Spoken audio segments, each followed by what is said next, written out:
وَلَقَدْ يَسَّرْنَا الْقُرْآنَ لِلذِّكْرِ فَهَلْ مِن مُّدَّكِرٍ نحمده ونصلي على رسوله الكريم اما بعد فاعوذ بالله من الشيطان الرجيم بسم الله الرحمن الرحيم رب اشرح لي صدري ويسر لي امري واحلل عقدة من لساني يفقهوا قولي يا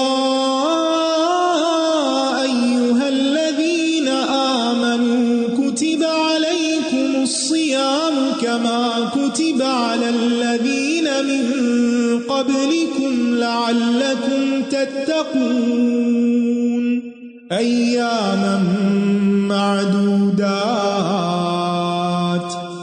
فمن كان منكم مريضا أو على سفر فعدة من أيام أخر وعلى الذين يطيقونه فدية طعام مسكين فمن تطوع خيرا فهو خير له وأن تصوموا خير لكم إن كنتم تعلمون شهر رمضان الذي أنزل فيه القرآن هدى للناس وبينات من الهدى والفرقان فمن شهد منكم الشهر فليصمه ومن كان مريضا أو على سفر فعدة من أيام أخر يريد الله بكم اليسر ولا يريد بكم العسر ولتكملوا العدة ولتكبروا الله على ما هداكم ولعلكم تشكرون وَإِذَا سَأَلَكَ عِبَادِي عَنِّي فَإِنِّي قَرِيبٌ أُجِيبُ دَعْوَةَ الدَّاعِ إِذَا دَعَانِ فَلْيَسْتَجِيبُوا لِي وَلْيُؤْمِنُوا بِي لَعَلَّهُمْ يَرْشُدُونَ أحل لكم ليلة الصيام الرفث إلى نسائكم هن لباس لكم وأنتم لباس لهم علم الله أنكم كنتم تختانون أنفسكم فتاب عليكم وعفى عنكم فالآن باشروهن وابتغوا ما كتب الله لكم وكلوا واشربوا حتى يتبين لكم الخيط الأبيض من الخيط الأسود من الفجر ثم أتموا الصيام إلى الليل ولا تباشروهن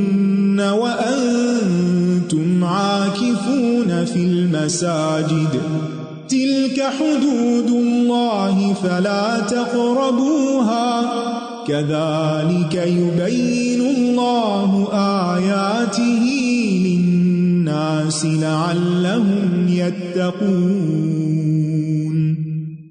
ولا تأكلوا أموالكم بينكم بالباطل وتدلوا بها إلى الحكام لتأكلوا فريقا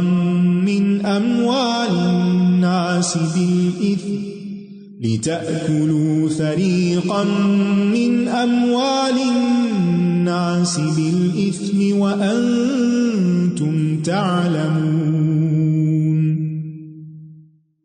اے لوگو جو ایمان لائے ہو، تم پر روزے رکھنا فرض کر دیا گیا ہے جیسا کہ تم سے پہلے لوگوں پر فرض کیا گیا تھا تاکہ تم متقی بن جاؤ۔ روزہ تربیت کرتا ہے، روزے سے تقوی حاصل ہوتا ہے، اور یہی روزہ رکھنے کا مقصد ہونا چاہیے کہ ہم متقی بن جائیں، کیونکہ اللہ نے ہمیں روزہ رکھنے کا سب سے بڑا فائدہ یہی بتایا ہے۔ اور اگر تقوی حاصل ہو گیا تو پھر دنیا کی مشکلات بھی آسان ہو جائیں گی۔ یجعل اللہ لہ مخرجا، ہر مشکل سے نکلنے کا راستہ مل جائے گا، اور آخرت تو ہے ہی متقی لوگوں کے لیے، والعاقبۃ للمتقین۔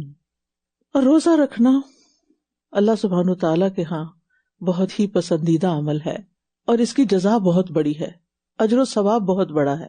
رسول اللہ صلی اللہ علیہ وسلم نے فرمایا، ابن آدم کا ہر عمل بڑھایا جاتا ہے، جتنا وہ کرتا ہے اتنا نہیں رہتا، اس کو زیادہ کر دیا جاتا ہے۔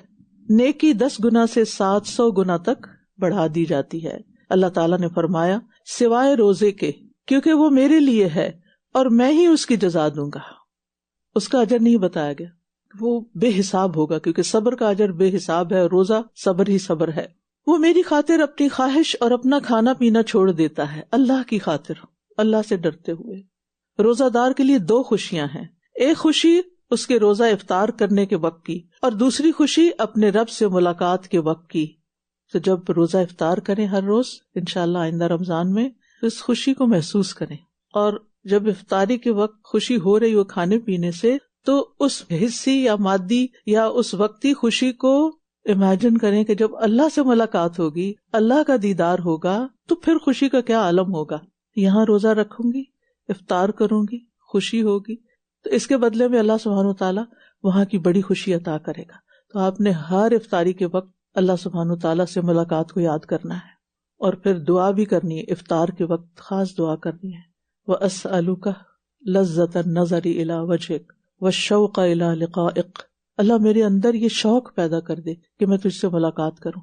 ہمیں اپنے محبوب ہستیوں سے ملاقات کا بڑا ہی شوق ہوتا ہے، جن سے ہم محبت کرتے ہیں، ہم چاہتے ہیں ہم ان سے بس جلد مل لیں۔ کیا ایسا شوق ہمیں اپنے رب کی ملاقات کا بھی ہے؟ اگر نہیں تو مانگیں، اللہ دے گا، اور ہونا چاہیے۔ اور فرمایا کہ روزہ دار کے منہ کی بو اللہ کے نزدیک کستوری کی خوشبو سے بھی زیادہ پسندیدہ ہے۔ تو بہرحال روزے کا مقصد کسی کو سزا دینا نہیں، بھوکا رکھنا نہیں، بلکہ تقویٰ کی عادت پیدا کرنا ہے، گناہوں سے بچنے کی عادت پیدا کرنا ہے، اور تقویٰ ہمارا اخلاق اور کردار سنوارنے میں اہم کردار ادا کرتا ہے۔ رمضان کا مہینہ، یہ سارا مہینہ تربیت کا مہینہ ہے، تزکیہ کا مہینہ ہے، ٹریننگ کا مہینہ ہے۔ کچھ چیزوں سے افطار کرنا ہے اور کچھ چیزوں سے مستقل طور پر روزہ رکھ لینا ہے۔ کھجور سے افطار کرنا ہے، لیکن جھوٹ سے آئندہ زندگی کے لیے بھی روزہ رکھ لینا ہے، اور اسی طرح باقی، یعنی بری عادات سے روزہ رکھ لینا آئندہ کے لیے، اور حلال طیب پاکیزہ رزق سے افطار کرنا ہے۔ اور پھر آپ دیکھیے کہ یہ محتاط زندگی کا رہن سہن سکھاتا ہے، مشقت کا سبق سکھاتا ہے، قربانی کی سطح پر جینا سکھاتا ہے یہ روزہ۔ لہٰذا یہ اخلاق اور آداب اپنے اندر پیدا کرنے ہیں، اور پھر رمضان کے بعد بھی نفلی روزے رکھنے کی کوشش کرنی ہے، کیونکہ ہر مہینے کے 3 روزے کم از کم جو رکھے جاتے ہیں وہ دلوں کی کینے اور بغض اور دلوں کی بیماریوں کا علاج ہیں۔ فرمایا گنتی کے چند دن ہیں، پھر جو کوئی تم میں سے بیمار ہو یا سفر پر ہو تو دوسرے دنوں میں گنتی پوری کر لے، اور جو لوگ طاقت رکھتے ہوں وہ 1 مسکین کا کھانا فدیہ دے دیں۔ پھر جو کوئی، یعنی ابتدائی حکم ہے یہ، بس جو کوئی خوشی سے نیکی کرے تو وہ اس کے لیے بہتر ہے، یعنی روزہ بھی رکھے اور مسکین کو کھانا بھی کھلائے۔ اور یہ کہ تم روزہ رکھو تمہارے حق میں بہتر ہے اگر تم جانتے ہو۔ رمضان وہ مہینہ ہے جس میں قرآن نازل کیا گیا، جو لوگوں کے لیے سراسر ہدایت ہے، اور اس میں ہدایت اور حق و باطل میں فرق کرنے کے واضح دلائل ہیں۔ تو جو کوئی تم میں سے اس مہینے کو پائے اسے چاہیے کہ اس کے روزے رکھے، اور جو بیمار ہو یا سفر میں ہو تو دوسرے دنوں میں گنتی پوری کر لے۔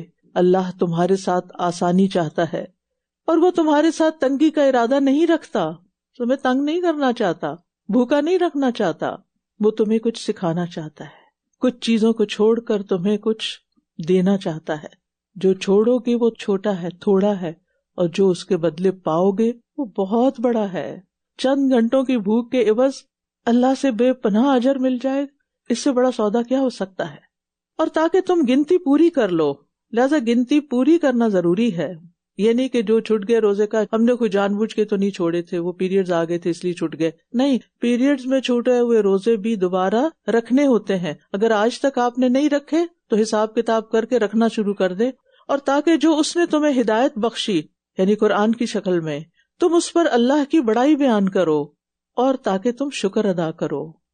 تو اللہ سبحانہ تعالیٰ سے دعا ہے کہ ہمیں بہترین رمضان نصیب کرے اور ہمیں یہ سارے فائدے حاصل ہوں جو یہاں بتائے جا رہے ہیں، کہ وقتی طور پر چند چیزیں چھوڑ کر چند گھنٹوں کے لیے انسان سیکھے کہ باقی زندگی میں بھی اللہ کی نافرمانی کے کام کیسے چھوڑنے ہیں.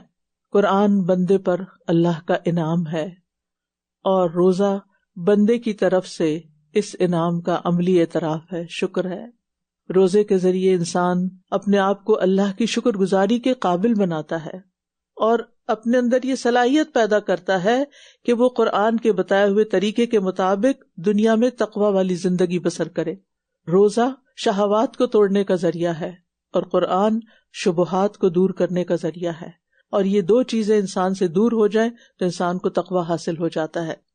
تو ہمیں انتظار بھی کرنا چاہیے، شوق کا اظہار بھی کرنا چاہیے، اور اگر اس مہینے میں عبادت اور اطاعت کی توفیق مل جائے تو شکر بھی ادا کرنا چاہیے.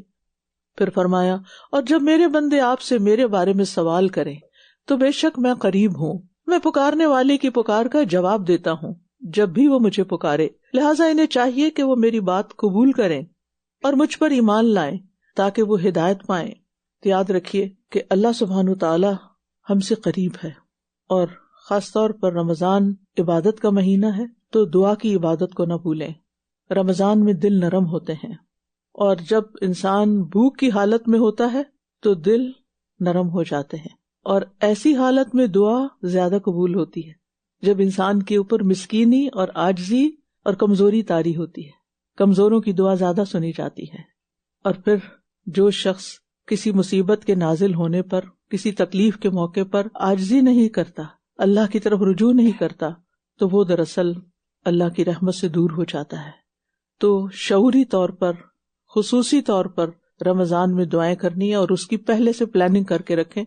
اور میں آپ سب سے کہوں گی کہ دعائیں ایپ ڈاؤن لوڈ کر لیں تاکہ آپ زیادہ سے زیادہ دعائیں مانگ سکیں. خود سے ہم جب اپنے دل سے مانگنے لگتے ہیں تو تھوڑی دیر بعد ہماری ووکیبلری ختم ہو جاتی ہے، لیکن قرآن مجید کی دعائیں اور رسول اللہ صلی اللہ علیہ وسلم کی بتائی ہوئی دعائیں ایک سمندر ہیں، ایک ذخیرہ ہے، تو اس سے خوب فائدہ اٹھائیں. اور زندگی کی ہر مشکل میں، صرف رمضان میں نہیں، زندگی کی ہر مشکل میں دعا کو لازم کر لیں. اور جس قدر آپ اللہ سبحانہ تعالیٰ کے احکامات قبول کریں گے اسی قدر بلائیاں نصیب ہوں گی، دعائیں قبول ہوں گی. فَلْيَسْتَجِيبُوا لِي، چاہتے ہیں دعا قبول ہو، میری بات بھی مانیں. وَلْيُؤْمِنُوا بِي، اللہ پر اعتماد بھی کریں. پھر فرمایا، روزوں کی راتوں میں تمہارے لیے اپنی عورتوں کے پاس جانا حلال کر دیا گیا، وہ تمہارے لیے لباس ہیں اور تم ان کے لیے لباس ہو.